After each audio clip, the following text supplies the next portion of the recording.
Guess what I'm doing today? I have a tip for you. I'm taking my dog for a walk this morning, and there's a snowstorm, extreme cold. It's like -25 with really high winds. So I've decided to bundle up and wear a mask. And this mask will protect my face and all this wind that comes on my face. So that's a tip for you in this stormy weather in Toronto. So make sure that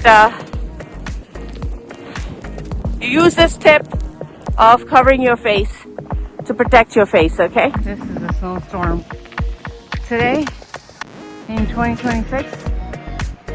A lot of snow. Cars are filled and people are trying to shovel it out of the snow.